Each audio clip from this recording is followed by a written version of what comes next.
Hello, I'm James Warren. And I'm Andy Cushen. And this is the Denver Urbanism Podcast, a podcast on all things city building in the snowy city of Denver.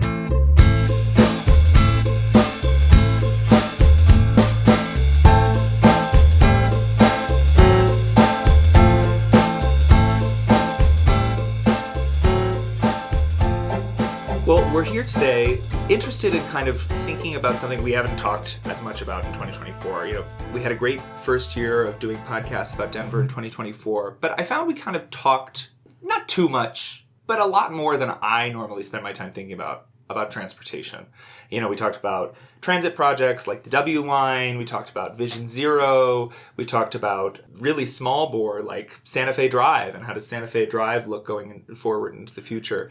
And I just thought maybe it would be great then to have Ken Schroeppel, professor at CU Denver, the director of the urban design program at CU Denver, on to just help us reset our thoughts about land use and the way the city is built, not just the way we get around the city. And so we're really pleased to have Ken Schroeppel on today and back for the second time on the podcast, first repeat guest we've had on the podcast. All right. Well, thanks, Andy. Thanks, James. It's great to be here again. Yeah, well, this is a favorite topic of mine. Of course, I teach this at CU Denver, but I think any podcast dedicated to the idea of urbanism should include a discussion like what we're going to have today, which is really about just general urbanism and land use and transportation and urban form and just how all of those things come together. Yeah, I'm very excited about this. I think that our focus on mobility may have to do with the fact that that's kind of my bag. I'm very focused on mobility in my life. And so I'm very excited to have more discussions this year about land use, about how the urban form is created. And Ken, I think what you've got for us today is going to be a really phenomenal insight into not only where we are today, but also how we got here and where we might go. Yeah, that's right. If we just begin our conversation about urbanism in Denver in 2025, talking about land use, density, urban form, mobility, bike lanes, whatever, and if we do not have that conversation that includes anything prior to 2025, then it's a conversation in sort of a vacuum. It's just like starting with now. But that's not how cities work. So I think what's really important to your point, James, is that we take a look back and understand where have we come from, how have cities evolved and changed over time that led us to where we are today. And that provides us with some insight and some context to then where we're going to go in the future. Well, let's get into it. Give us sort of a historical perspective. Why are we talking about this in the first place? How do we end up in a city that is, as it stands, currently dominated by cars? And how does that contrast, or how does that integrate with the rest of human history and living in cities? Yeah, it's a great question, and it's exactly the framing that I like to take on this discussion. So if we look at cities, humans have been building what we think of today as cities, so larger settlements where they reach a sort of a critical mass of population and size, going back to about 4,000 BC or so. So it's been about 6,000 years that humans have been building larger settlements called cities. And if we look at that 6,000-year era, we can break that up into different smaller eras where there's clearly during that era, sort of a particular way in which those cities were formed or the physical forms that they took and kind of how people would get around, the urban form, the land uses, the densities, things like that within these different eras. And based on my research, but also just really how most urban scholars break out this 6,000-year time frame, I've got 5 different eras that I'd like to talk about. And this, again, will give us that context of how cities have evolved. Because here's an important point. It wasn't like one day back in 4000 BC, some guy just said, hey, let's build cities and we're going to do this thing. Right. Cities back then and even today are nothing more than the physical manifestations of a built environment that serves human needs. They were simply what we needed to do for people to be able to survive and thrive in whatever era it was. So there's this natural evolution to cities and how they have changed over the millennia just to reflect the needs of people at the time. I think this is a really fantastic point, and something I try to articulate to people, especially in recent years, as people have not been coming downtown as much because office work has been maybe deprioritized in the city.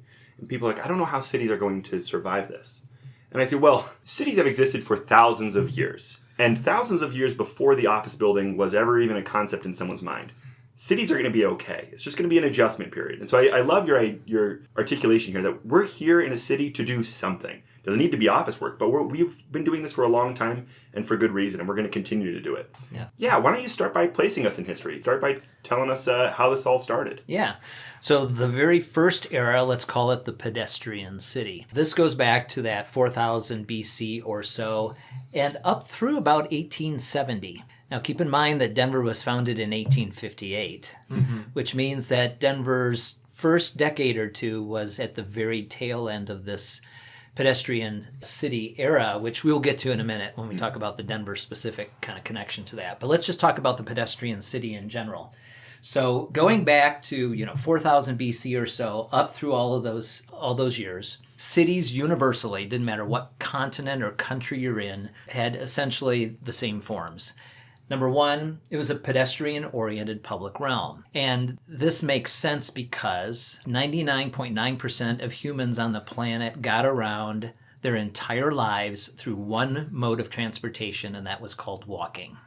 Only the aristocracy, the rich folks in a community, had the means to have, let's say, a horse or some other kind of way to get around other than walking, which was a tiny percentage of the population. So the vast majority of humans on the planet would spend their entire lives from infancy or as a child, once they started to learn to walk, up through their death as a pedestrian. So since cities are nothing more than just sort of a built environment to meet human needs, we built cities around the pedestrian. And again, it wasn't some type of a conscious master planned sort of thought. We're going to find an Assyrian scroll that has the master planning document for the city of Ur. Right, the city of Ur. Well, there was planning in that way, but again, it was simply just a logical thing to do, right? So the characteristics of a pedestrian-oriented city is, first of all, highly mixed land uses. Because if you needed to go during the course of your day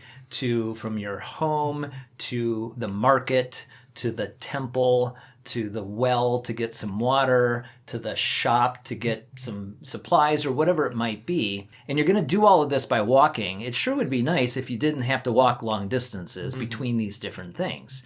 So humans naturally just located different land uses in a very compact, close proximity way, because that just made sense. If you're going to walk everywhere, who wants to have to spend all day walking miles in between these different places, different uses? So that's the way cities evolved, with highly mixed land uses. As a result of that, we had compact urban form. They kind of really go together. Again, if you're going to have things that are close enough to walk to, you have to have a compact urban form. The buildings need to be closer together, because that just would result in, again, the same purpose here, which is being able to get around on foot and not have to walk longer than necessary. This resulted in smaller block sizes, and block size is really connected to well-connected streets, because blocks are formed by streets on their perimeter, and streets shape blocks, right? So the blocks and streets kind of go together. So if you're walking down a street and you wanted to get to the next street over, parallel to the one that you're walking on, it would be nice if you had a cross street that you could use to get to the next street over that's not a half a mile down the road. So again, naturally, humans built cities with fairly small block sizes, and therefore it was a very highly connected, well-connected street network, because it's all about facilitating pedestrian mobility. So kind of all of those things go together. Mixes of use, compact urban form, small block sizes, well-connected streets. That's what facilitated people to be able to walk around. And it doesn't matter where we go on the planet. You can look at aerial imagery of any city that has a historic core that was developed prior to 1800s or so, and you will find the same thing. Small block sizes, well-connected street systems, compact building forms, and highly mixes of uses. Is this also, too, what kind of gives rise to the narrowness of certain streets and then kind of our understanding of, like, enclosure? This is something you, like, hear people talk about sometimes, is that there's kind of a proportional, like, almost an ideal proportional relationship between the size of the street and the size of the buildings fronting the street. I mean, like, we have the same roughly like the same bodies that we did 6,000 years ago, right? There would be kind of a sense of like, well, there's a rational amount of width, that you would want to sort of cross a busy pedestrian thoroughfare, and there's no need to build it. You wouldn't need 30 feet between those houses if it's just people walking on their streets and stuff like that. You go to Philadelphia, you go to the Old Town in Barcelona, the streets are narrower as well as shorter block sizes and stuff like that. Yeah, that's generally correct. I mean, even back thousands of years ago in ancient cities, there were still some streets that were wider because they did function much like the way we think of streets today, as in this hierarchy of sort of the arterial collector local. There were still grand avenues, streets in a city that needed to accommodate armies or people with horses pulling, wagons or things like that. So there was sort of still that hierarchy, but certainly once you got down to sort of a residential or a neighborhood level, the streets could be much narrower because they were really only accommodating pedestrians, occasional horse or something, but it could be narrower. And to your point about sort of this relationship between building height and street width, what you're talking about is certainly a part of urban design where we look at that aspect ratio of sort of the street width to building height. And that ratio is all about the human scale.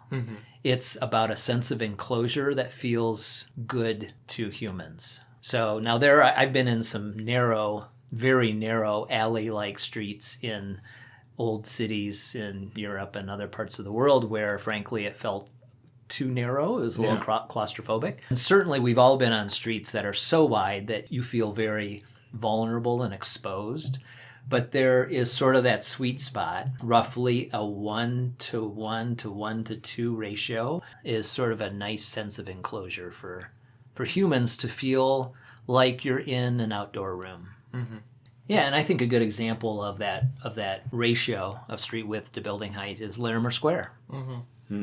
It feels just right. And even in parts of our city where we have taller buildings, one of the techniques that we use in urban design and architecture is to have the base of the building go up to sort of that height.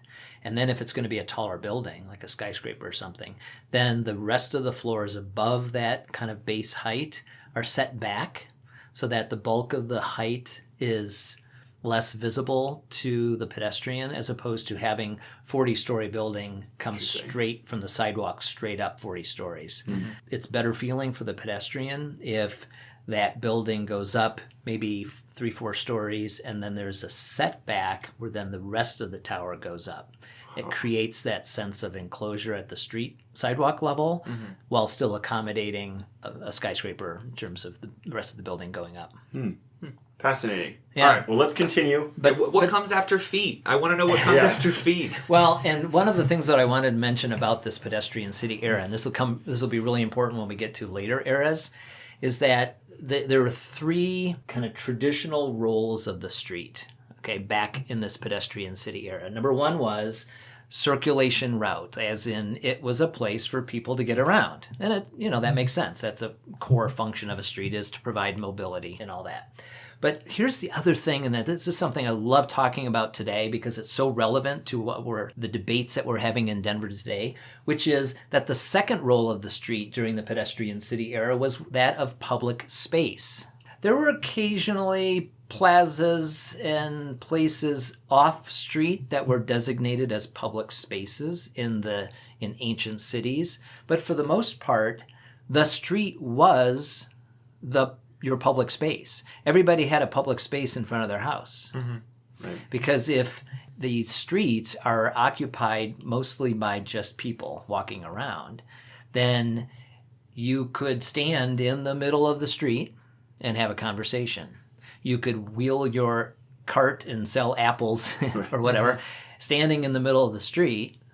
And again, sure, an occasional horse or something might come by, but that's no big deal. Children could play in the street, and it was just not a big deal.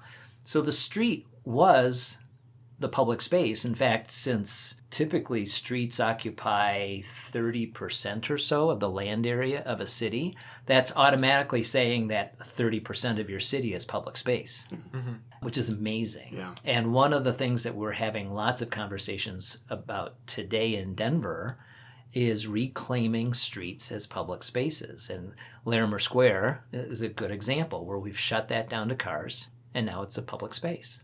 So we'll get back to that in a minute. And then the third role of the street is building frontage.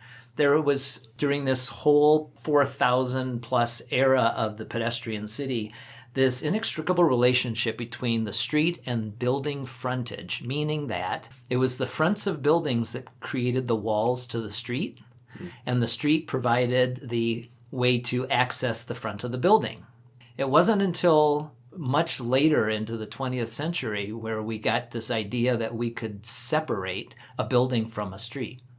And just stick the building off in the middle of the lot somewhere and surround it by parking or whatever. And we kind of disconnected that.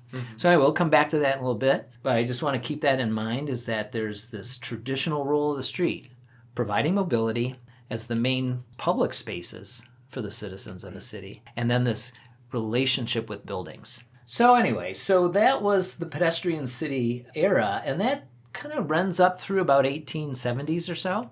And that leads us to the next era, which is the transit city. And the reason why 1880 is sort of the first decade of the transit city era, because of some specific technological advancements that allowed us to start to change the way we were building cities. Those technological innovations were, first of all, the electric elevator.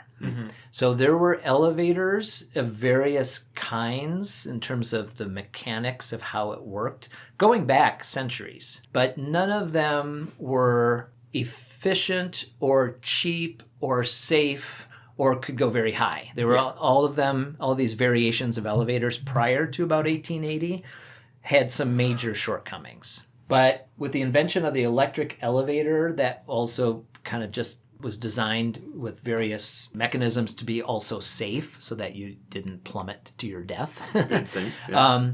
That allowed for us to be able to have taller buildings for the first time beyond what could be built without having to worry about load-bearing walls, which leads us to our second innovation, which is steel frame building construction.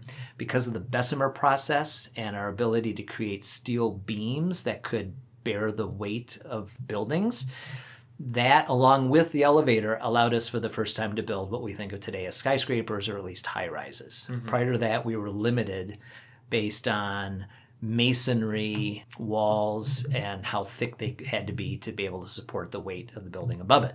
So those two things, the electric elevator and steel frame construction, kind of went mainstream at about the same time. And of course, they paired perfectly with each other. And now we start to have density like we've never seen before in cities. And then at the same time, the other innovation was rail-based transit. Whether it's streetcars, trams, early forms of subways, things like that. Prior to this era, there was public transportation, but it was horse-drawn. But then we again developed either trolleys or electric streetcars or cable cars or various technologies. But that started to become very popular and spread across the world in terms of how people could get around the city. And what's important to know about and to think about transit is that transit is a pedestrian extender. Every transit user begins and ends their transit journey as a pedestrian. That's kind of the point.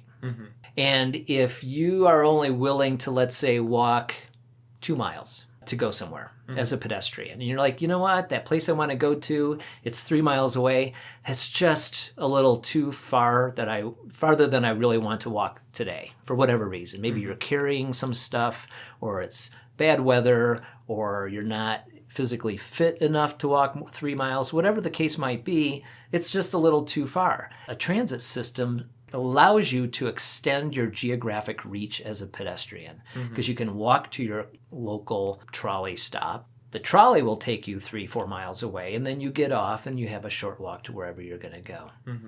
And so this combination of rail transit of various kinds and the electric elevator and steel frame construction changed cities. They were still pedestrian oriented. So we didn't lose really anything that we had in terms of city design from that pedestrian city era, but we gained more mobility and higher density. Yeah, I can imagine that at first anyway, you weren't trying to go to any new destinations, right? Your haberdasher lives 4 miles away, and you're going, wow, I don't have to walk 4 miles today. I can pay a half penny to get on the rail and glide all the way down. This is phenomenal. Yeah. And of course, from there, it's not too hard to imagine people saying, well, let's make new destinations. I think about the streetcar suburbs and stuff. Like, that concept probably was not even in the ethos of, like, you're going to go to a streetcar suburb or those people are going to come into the city for a day. It's fascinating to think about how it might switch very quickly from I'm just using this to replace what I'm already doing to I'm using this to do all types of new things. You just nailed it, James. You really did. And to kind of make it Denver specific, let's talk about our streetcar system in Denver and the amazing streetcar suburbs or streetcar neighborhoods that we have today in the city that we can thank the streetcar for giving us. So we have, to your point, James, when there was a stop on a streetcar, or particularly a place where 2 streetcar lines intersected, and you had a kind of a natural transfer point, it's at those locations where developers and builders decided this is a great place to put some stores. And so we have scattered throughout Denver these little streetcar commercial hubs that are embedded in the middle of these residential neighborhoods.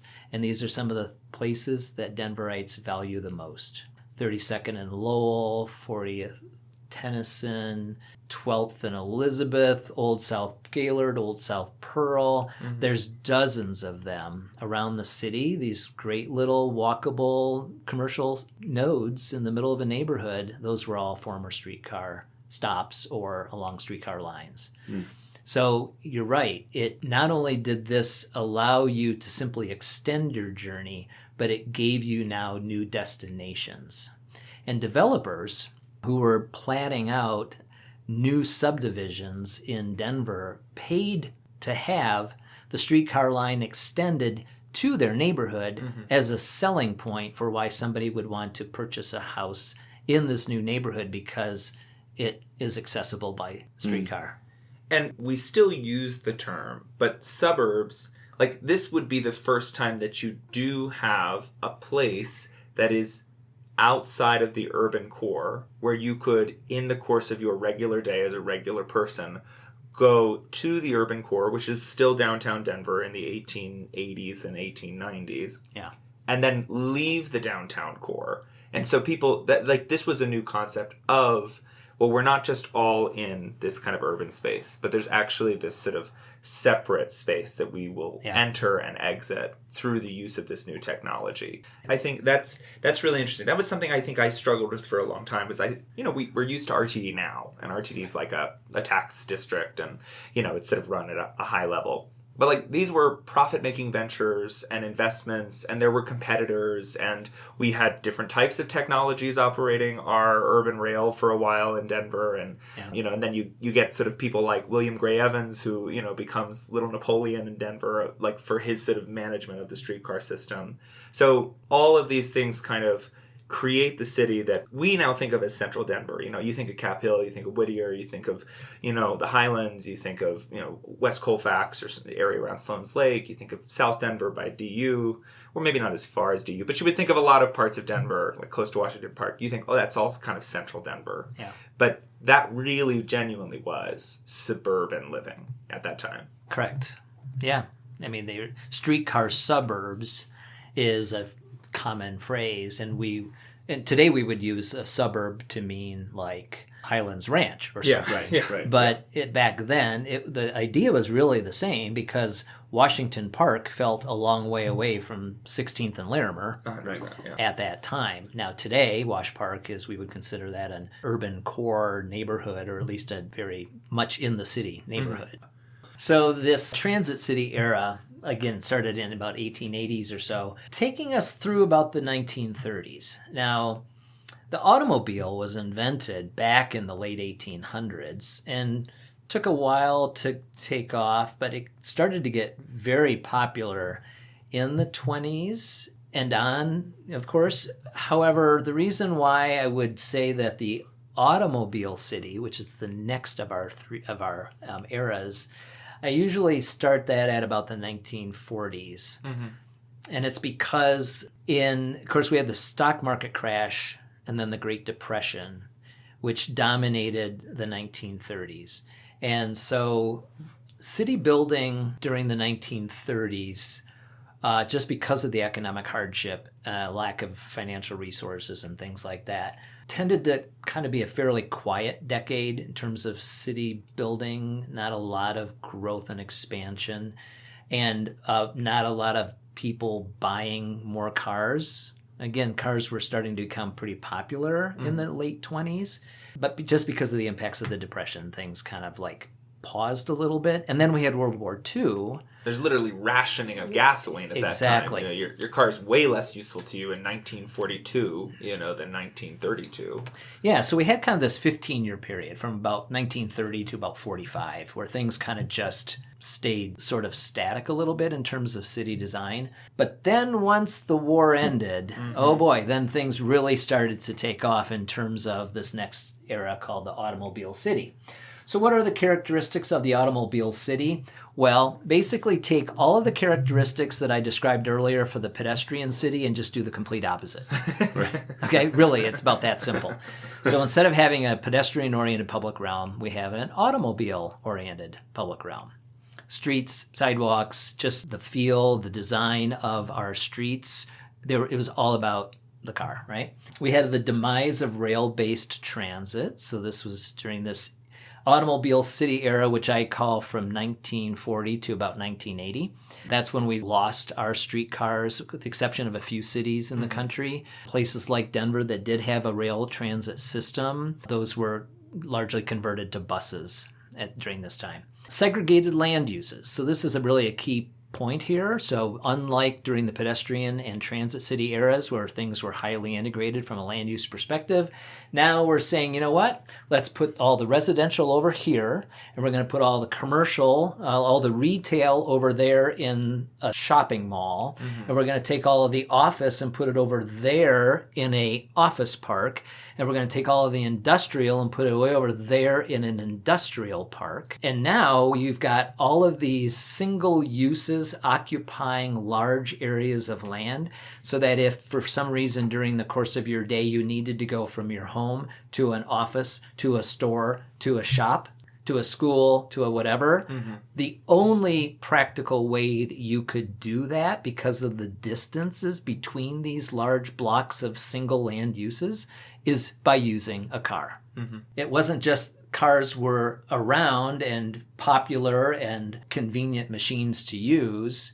It's the combination of that plus the urban form that we started to build during this era, where we spread everything out so far that the only practical way to be able to get around the city was by car. So, and then this resulted in, of course, low density. So again, buildings didn't need to be attached to each other anymore, like you would see in a typical urban context. There was just lower density.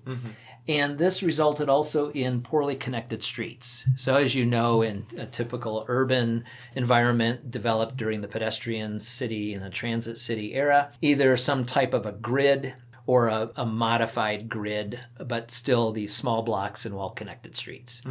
During the automobile city era, we started to build street systems as like trees. So if you look at, like on Google Earth or Google Maps, if you look at an aerial image of a suburban subdivision developed after 1960s or so, you'll see that you've got some type of a major road, like a main road, usually a big arterial, 3-4 lanes in each direction. And then there's a single entry point to a subdivision off of that street. You pull into that subdivision, and that first road is still fairly wide and sort of major. And then off of that come slightly smaller roads, and off of that come slightly smaller streets, and so on and so forth as you get further and deeper into the residential neighborhood until you end up at cul-de-sacs. And that is exactly the way like a tree works. So if you imagine kind of that main initial road, that's sort of the ground. Then that first road that takes you as the main entry into the subdivision is like the trunk. And then you have branches that come off of that and ending with the cul-de-sac twigs. And that whole tree is just isolated by itself. And then you have the next tree aka the next subdivision down the road, but you cannot actually drive from the one subdivision to the other subdivision without going all the way back down the branches and the trunk to the ground before you can go over to the next tree. Does that make sense? It does. I also think it's just worth shouting out, probably everybody listening to this grew up in an era like this, or something informed, or in a suburb somewhat informed like this. I mean, we can all just sort of imagine some of the places where we grew up, and unless you had the good fortune of growing up in an urban place in the 1960s and 70s, which I'm sure everybody around you told you at the time was not good fortune, and you shouldn't be in that space. There's like a post I think about on Reddit all the time, and I'm not a Reddit person, but there was this guy that was asking, so, like, for the Roman Colosseum, where did the Romans park their chariots? And it's like the level of stupid that really reflects just how deep into our brains this kind of, like, pattern of growth and travel and movement has kind of become. And you really have to unlearn it. And I think one of the points you're talking about is just how pervasive this is. Pervasive, That this is, we have blanketed America, at least, but much of the earth, in this type of planning. And I think one thing I've heard Jill LeContorre say, somebody was saying, well, we need to balance what the advocates want and automobile uses. And she goes, I agree, we do need to balance them. In fact, if you give us every single thing we're asking for, we would still not be in balance because things are so out of whack to uplift the automobile. And, when you look at Google Earth imagery or something, it really does show you, like, we've built this system of trees, like you're saying, that everything is so oriented in this one specific way. Things are totally out of balance and totally out of whack. And it's just, it's fascinating to hear you talk about the rosy ecological picture of a tree, but then, going from the leaf to the next tree is nearly impossible. And that's so out of line with how we evolved as a species, evolved as city dwellers. Yeah. Now, what we're talking about in terms of this tree sort of design to street networks, that would be in newly built subdivisions in suburbs. Back in the city, we still had our grid. What we did back then was we said, okay, well, here's an existing historic street. I mean, a street that's been around since it was platted in, let's say, 1880 or something, that maybe was one lane in each direction. What we did in Denver and other cities during this era is we said, well, we need to accommodate more cars. So we're going to widen the street. We're going to, in some cases, cut down all of the trees in the tree lawn and acquire parts of, the front yards of the properties along that street so that we could get in 4 or 6 lanes of traffic on that same street. So we still had our grid in established urban areas, but that grid changed to become much more of an automobile-oriented facility. So back a while ago, I was mentioning during the pedestrian city era that there was this 3-part traditional role of the street: circulation, public space, and building frontage. Now that we're in the automobile city era, let's talk about that, because those 3 traditional roles essentially were disassembled or segregated as well. Yeah, I mean, we just kind of lost those traditional roles. And so this idea of circulation route, certainly streets during the automobile era continued to do that, but it was really just for cars. Kind of gave the idea of urban mobility over to traffic engineers, and they took the perspective that urban mobility is simply one thing: maximizing the throughput of automobiles as quickly as possible. So vehicle speed and vehicle capacity. That was it. Pedestrians, forget about it. We don't even need to build sidewalks. Bike lanes, what are those? Never heard of them, don't need them. Transit, no, we don't do that anymore. We have buses, and the buses need to be on the streets anyway, so it's the same thing, right? So streets during this time period, the automobile city, it's about the movement of motor vehicles, as many of them and as quickly as possible. And that was about it. It's interesting to hear you talk about this because listeners may be aware of the concept of level of service, but this is something traffic engineers often use to evaluate whether a road is meeting its utility as a road. And level of service is not about how many humans can move through in a given time period, but it's about how many cars can move through. Right. And it's just fascinating that there isn't some other metric like expanded level of service that's cars and people on feet and people on bike and people on the bus. It's just how many cars can we move through in a given time period. But just to gently rib you there, you're still thinking about it as a separation of the question of circulation. Yeah, you're right. still primarily thinking about the road as the question of circulation. Like when people say, oh, back in my day, we used to play on the street and it was safe and stuff like that. You're talking about still a relationship between like maybe that person in their sort of house in Brooklyn and like the street in front of their house. Right. That is like very, very, very lightly used by automobiles or wasn't at that time. And the street was that extension of their public space. It's like impossible in a world where we're thinking about the lanes of traffic on a street to keep that same mindset of public space, and building frontage, forget about it. Are you kidding me? It's like, way back behind the, lanes of traffic over there far away so that they don't have to smell it and hear it when they walk out their front door. That's where the office begins. And that's where the, the restaurant is. Yeah, and that's right. And James, to your point, exactly that level of service was all about cars. Now, the good news is that jumping forward to today, the city of Denver a few years ago changed their official approach, and it's not about counting cars, it's about counting people. So they count the number of passengers on an RTD bus. They count the number of pedestrians on the sidewalk. They count the number of people on bikes and scooters, as well as the number of people in cars, to identify sort of that idea of capacity in terms of, how many people are using a street. Yeah, wow.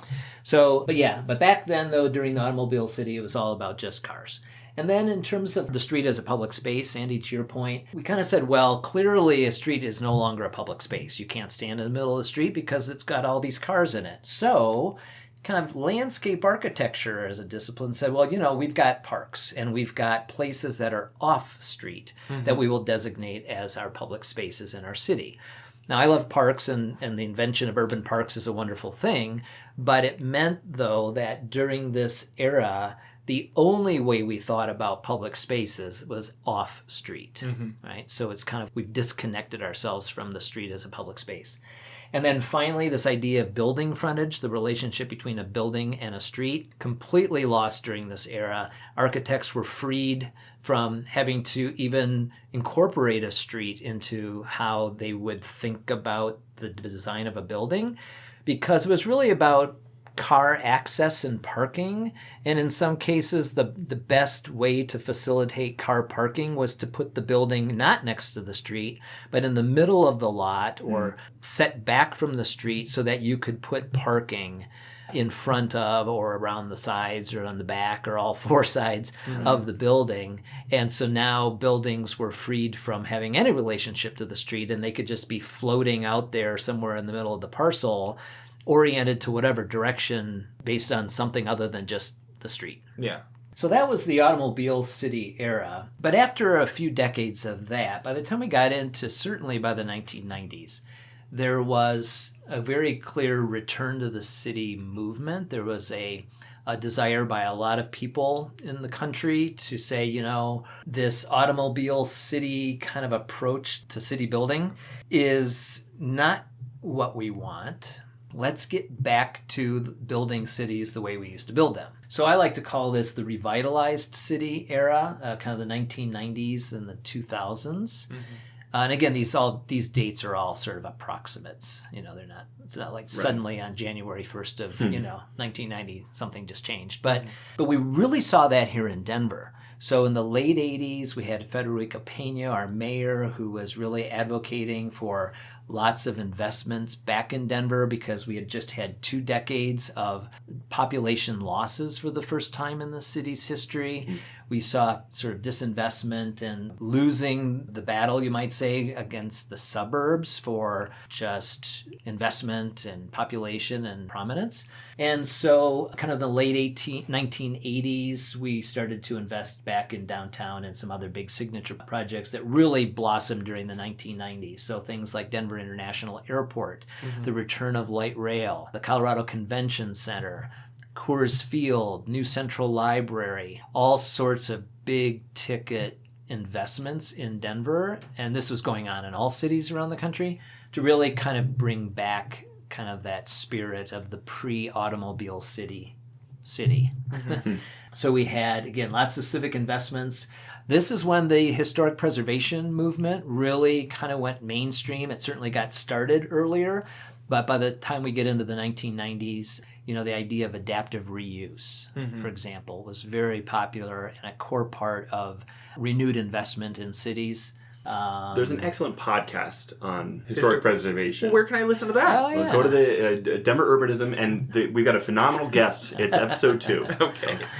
Yeah, that was a good conversation. Yeah. New urbanism is sort of a label. It was a movement. It still exists today in the form of the Congress of the New Urbanism as an organization. But New Urbanism in general was a movement that got its start in the late 80s and into the 1990s. And even though there's the word new in it, new urbanism, it's really just old urbanism brought back for the modern era. So looking to get back to those pedestrian city ideals and pedestrian city design features and bringing them back into the modern era. And then we also had rail came back, right? So that was when RTD built the first light rail lines during this era and so forth. So this 20-year time period, kind of the 90s and 2000s, it's really about sort of the return to the city, the revitalized city. But much of it really about going back to those pre-automobile city era days, the pedestrian city and the transit city. And then I would say that by the time we get into the 2010s and up through today, we're now in what I call the sustainable city era. That's just my label. You can call it whatever you want. But I think it's no longer about, are we revitalizing cities? I think it's very clear that it's been a couple of decades now that cities have been enjoying tremendous growth and investment and development pretty universally across the country, certainly bigger cities. So now it's about really how do we take this now mainstream popularity and return to kind of that ideal of a pedestrian and transit city, and kind of what does that mean for the 21st century? And to me, I think what it really comes down to is thinking about, on the mobility side, having like light rail and commuter rail and stuff is great, but a real strong renewed interest and investments in bicycle and pedestrian facilities. And we certainly are seeing that in Denver today. And organizations like the Denver Streets Partnership, led by Jill Locantore, are the champions of that bicycle and pedestrian investments in Denver.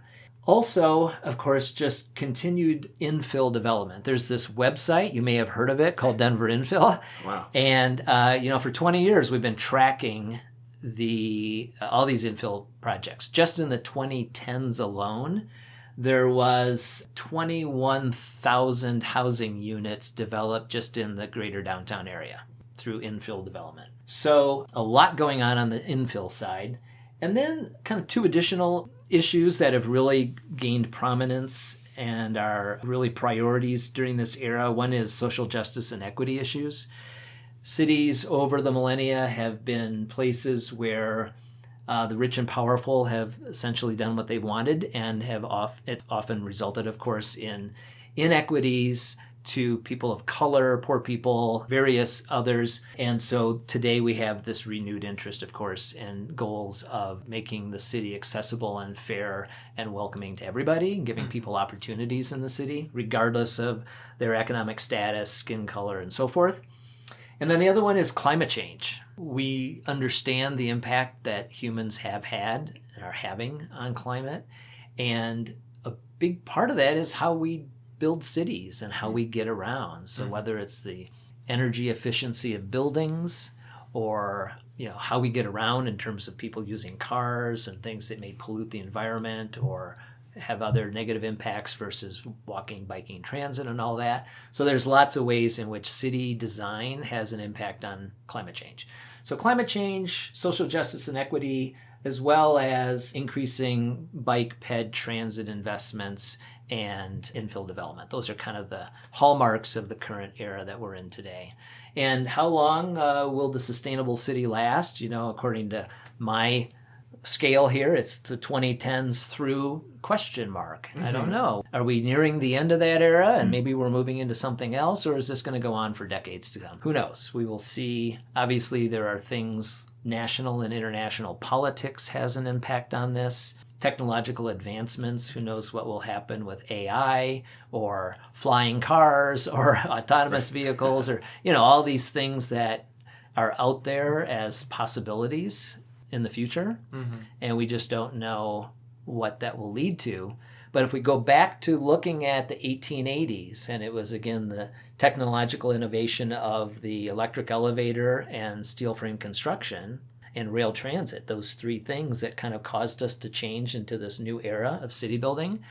What are those technological advancements in 2020s, 2030s, 2040s that may dramatically change the way that we build cities? Right. Who knows? Well, I love this framing because sometimes I think that I'm fighting to get people to just understand that cities are important and we need to think about cities. But what you've kind of illustrated for me here is that, no, that argument's already been won. People are moving to cities. People are flocking to cities. Investment is happening in cities. And so it's not that cities are places for investment, but it's how we invest those dollars at the end of the day. Do we invest in renewable energy? Do we invest in infill development? Do we invest in streets that are built for people and not as much for cars? It's both, I think, a helpful framing for me, but also an encouraging one, because now it's just about, well, what are we doing with the city now that we've all kind of decided with our dollars and with our where we're moving that this is what we want to do? Yes, and I will say there is still a mentality to it where, we also have to keep kind of fighting for the next frontier and mentioning and encouraging the people around us to kind of think differently and critically, that we are all people in the city and that the way that we get around in this sort of new era of the city is not just sort of shuttling from, your comfortable like downtown apartment in your vehicle to your favorite suburban fast food chain, down the road in your vehicle. Like, no, let's all embrace this new way of thinking. And I do think it's just the case that like there's still so many folks that grew up in that kind of automobile experience. You have to unlearn it in order to bring the kind of new ethos of the city into your actual life, even in central Denver. And that mindset, there's a name for that. It's called car brain. Yeah. Right? Yeah. And it sounds derogatory, but it doesn't have to be a derogatory term. It's just simply describing that after several generations of Americans living in this automobile city era or growing up during that era and living even today in an environment that is still largely a reflection of that automobile era, that it doesn't come as a surprise then that we just start to mentally think about everything as it relates to getting around by cars. I mean, it's just kind of it's sort of just a logical way of thinking if that's all you know and everything around you is that way. So car brain is this idea that, well, of course I'm going to drive. Yeah, I have family in Florida, so I fly to Orlando and I'll see my family and they'll pick me up at the airport. And the sort of road that drives out of the airport is like the most stereotypical sort of gross suburban arterial. But there's technically a bike lane, like on the side of it. It's like a 45-mile-an-hour road or something like that. And before the first time my dad kind of came out here and saw, and I would say like, oh yeah, I just bike around and I bike around. That was the like picture of the bike lane in his head. And he was like, well, that doesn't sound safe. But we know from, living and moving around central Denver, like the size of a street influences how fast you drive. We had this conversation with our friend Jill Locantore. The sort of shape of these streets done for people and later streetcars and later really, really light vehicle movement, with the earliest automobiles, it's safer and easier to move around on that kind of space on a bike and on foot than it is, in that kind of suburban experience that my dad thinks of sometimes. So it's mental, but it's also experiential. You got to get out here. I took him on a bike to Coors Field when he was out here last year, and he had the time of his life. He loved riding a bike through Denver. It was so much fun for him. And I think then that helped him unthink, what he had imagined biking in a city to be. Yeah. And, not everybody is going to live in the city. Not everybody wants to live in the city, and that's totally fine. I mean, even the best urban places like New York or Paris or Barcelona have suburbs and that type of thing. But it doesn't mean that we have to have our cities or our suburbs be so heavily reliant on the automobile as means of transportation, as well as kind of the design in general of the place. And certainly in the city and county of Denver, as the core urban center for the region, in Denver proper, we should be largely, even in our more suburban-oriented neighborhoods in the city, should be more urban than suburban. They should be. We should be looking to accommodate more density, more mixed uses, and to get people out of their cars and using some other form of transportation, because that's ultimately what we have to do. You know, I like to think of this as these issues of like getting people out of their cars and using transit, walking and biking more is not just about it's a cool lifestyle. It's at some point practical necessity, because Denver cannot continue to grow population-wise and also have everybody drive cars. I mean, we already are seeing where streets in the city during rush hour are sort of at gridlock, right? That's just not sustainable. Cars take up a lot of space. Each car is, I think it's something like 160 square feet, right? So just literally it's a 5,000 pound machine that takes up a fairly large footprint on a street or anywhere, right? And when you multiply that by hundreds of thousands or millions of those, it becomes at some point just spatially a dilemma, Right. where you just cannot have everybody in one of these metal boxes driving around trying to get from point A to point B. Let's even if you just set aside the health impacts, the environmental impacts, the impact on our urban form and walk, all this other stuff. But just spatially, having everybody drive around in cars is just sort of at some point, something has to give. And so that's why we need people to start taking transit and walking and biking. Nolan Hahn mentioned this when we did the tour of the 5280 trail. He said cars are a geometry problem. And I actually recently looked into this for the Denver Urbanism blog.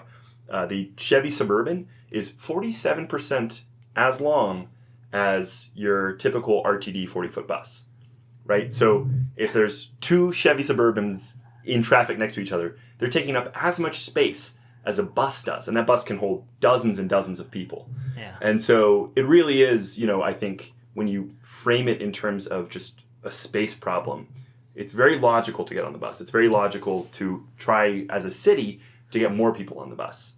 And those things become compounded when you talk about, the emissions, of course, involved, when you talk about the safety, when you talk about all of those other things. But just the space alone, you already have a pretty compelling argument. But people will say, yeah, but where I need to go, I can't bike there. It's too long. It's too far, blah, blah, blah. Walking, well, what about if it snows? Oh, the transit system isn't reliable. Well, all of those things are fixable. I mean, there are cities around the world that have amazing public transportation systems where nobody in their right mind would even think of driving a car in those cities because the transit system is so amazing. Okay, so is our current transit system here in Denver with RTD amazing? There's room for improvement. Let's just say that there's room for improvement, okay? All right, well then let's make those improvements.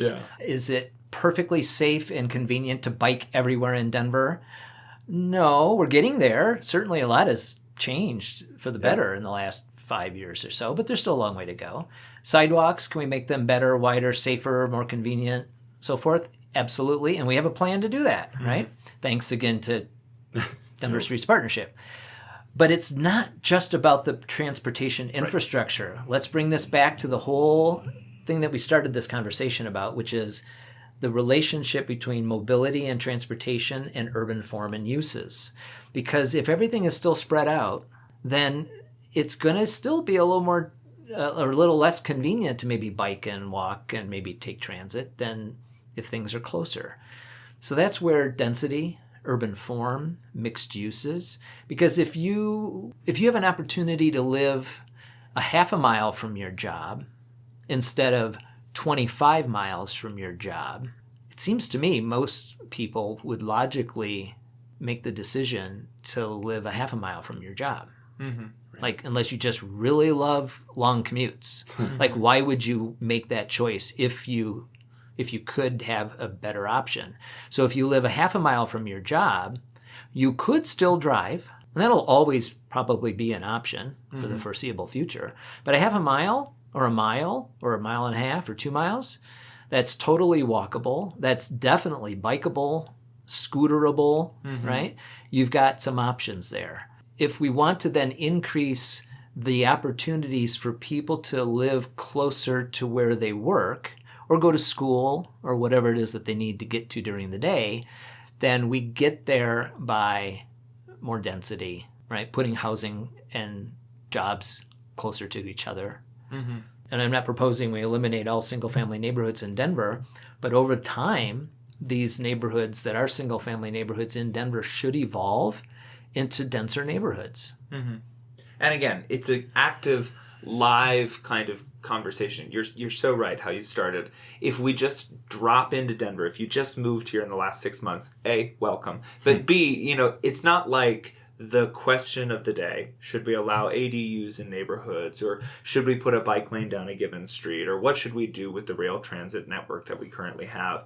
Those questions don't exist and didn't start in their pressing nature 6 months ago. They take their core from the problems people have been experiencing and the growth and the change and the direction we need to sort of agree on moving forward in order to then make that decision. Governor seems to have an opinion about it. Mayor and city council seem to have an opinion about it. We have plans with opinions about it. We have blogs and podcasts with opinions about it. So I think this has been really, really helpful as a primer. So let me leave you then with the final closing thought. During the 6,000 year time frame that humans have been building cities, 98% of that time was the pedestrian city. This automobile city era and kind of the few decades since then is like 2%. So our legacy as city builders, as humans, is one of pedestrian-oriented cities. Density, mixed uses, compact urban forms, and getting around on foot. Today we have the luxury of additional ways of getting around, right? So we have bikes and scooters and transit and other things like that, as well as cars. But if we really want cities to be places that are equitable and sustainable in all sorts of ways and just enjoyable, and places that we can accommodate future generations, we need to be building our cities like how we built for the first 98% of the time, and that is that pedestrian city. And Denver, as you said, Denver has all sorts of plans.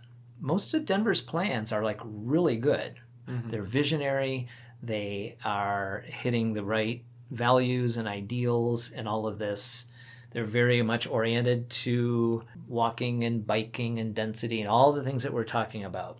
But having a plan is great. But implementing the plan is the challenge. It's a financial challenge. It's a challenge from a policy perspective. And also it's a behavioral challenge, just undoing several decades of car brain and getting just the average person in Denver to start to think a little differently about how they get around their city and what it means to be in a city and to be a resident of a city. What always amazes me is you have people in Denver and other cities, of course, but let's just stick with Denver. People who live in Denver who will spend good money going over to a place like Barcelona or Paris or something, spending 2 weeks, filling their Instagram with all of these photos and bragging about how walkable it is and how they spent 2 weeks never in a car, walking, taking transit, renting a bike, exploring, just having this most amazing urban vacation, coming back to Denver and then being unable to envision how Denver could be anything like that, or not being willing to fight for getting Denver to move in that direction. It's sort of just puzzling to me, the disconnect. We can do it here in Denver. That's where we're heading. The momentum is clear. That's the direction we are heading. I think we're doing a pretty good job at it. It's a long way to go, but we're on the right path. And thank you for helping us envision that. You've been such a wonderful guest, and hopefully you will, before too long, be our first time three-peat on the podcast. I would love that. Ken, it's been such an honor talking to you today, and thank you for walking us through the history of the city and talking about what might be. My pleasure. Thanks, guys. The Denver Urbanism Podcast is a production of longtime blog Denver Infill and sister blog Denver Urbanism. We look forward to hearing what you think about the episode online, and you can go to denverurbanism.com for more information.